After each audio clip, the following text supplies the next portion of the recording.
हे तुम्हाला मी आत्ता सांगतो की सगळे जे ड्रीम प्रोजेक्ट चालले आहेत हे ठेकेदारांकडून हजारो कोटी काढण्यासाठी. महाराष्ट्राला किती फायदा आहे त्याचा नाही हा पुढला प्रश्न. सगळ्यात आधी आपले खिसे भरा, आपल्या बॅगा भरा आणि त्या पैशातून महाराष्ट्राच्या राजकारणाला एक जो ब्लॅक मनी आहे त्यातून ही सगळी खरेदी विक्री सुरू करा.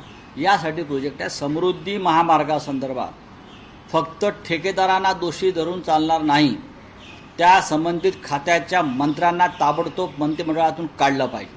शक्तीपीठ महामार्गाचं तुम्ही म्हणताय, विधानसभा निवडणुकीच्या वेळी जी काही अधिसूचना काढली तो प्रकल्प होणार नाही असं महायुतीने सांगितलं. हो, पण आता ठेकेदारांनी त्यांना मोठं पर्सेंटेज कमिशन दाखवलं असेल.